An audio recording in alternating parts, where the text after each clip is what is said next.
நாடாளுமன்ற தேர்தலையொட்டி பல்வேறு கட்சிகளில் போட்டியிடும் வேட்பாளர்கள் பரப்புரையின் போது உரையாற்றும் சுவாரஸ்யமான நிகழ்வுகளை பார்க்கலாம். நான் ஒரு வேட்பாளராக நிற்கிறேன். விருதுநகர் மக்களவைத் தொகுதியில் பாஜக சார்பில் போட்டியிடும் நடிகை ராதிகா சரத்குமார் வாக்கு சேகரிப்பின் போது மதிமுக கூட்டணியில் தேமுதிக உள்ளதாக கூறியது தொண்டர்களிடையே குழப்பத்தை ஏற்படுத்தியது. இன்னொரு பக்கம் அதிமுக ஒரு தேமுதிக கூட்டணியில இருக்காங்க. அவங்க யாரு பிரதமர்? எடப்பாடி. உங்களுக்கு என்ன விட உங்களுக்கு தான் தெரியும். எனக்கு தெரியல. அவர்களின் சின்னம் தாமரை சின்னம்.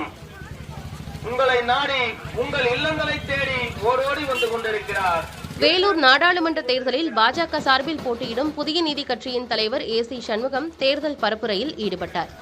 அப்போது அதிமுகவினர் ஒருமுறை என்னை பலிகடா ஆக்கினார்கள், இந்த முறை பாவம் டாக்டர் அதிமுகவிற்கு பலியாடாக உள்ளார் என கூறிய ஏசி சண்முகம், ஆனால் தான் தற்போது வலுவான கூட்டணியில் இருப்பதாக தெரிவித்தார்.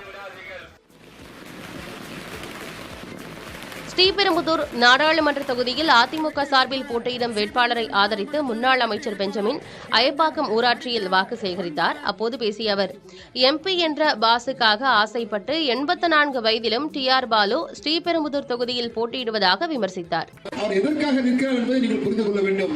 ஒன்று, அவருக்கு 84 வயது. அவர் நம்மை போன்ற இந்த தொகுதியில் இருக்கக்கூடிய மக்களுடைய வாக்குகளை பெற்று தான் ஒரு எம்பியாக வேண்டும். அப்படி எம்பி ஆகிவிட்டால் மத்தியில் அமையக்கூடிய ஆட்சியில அவர் எப்படியாவது அமைச்சராகணும். ஒருத்தர் மத்தியில் அமைச்சராகணும்னு சொன்னா கண்டிப்பா எம்பி பதவி வேணும்.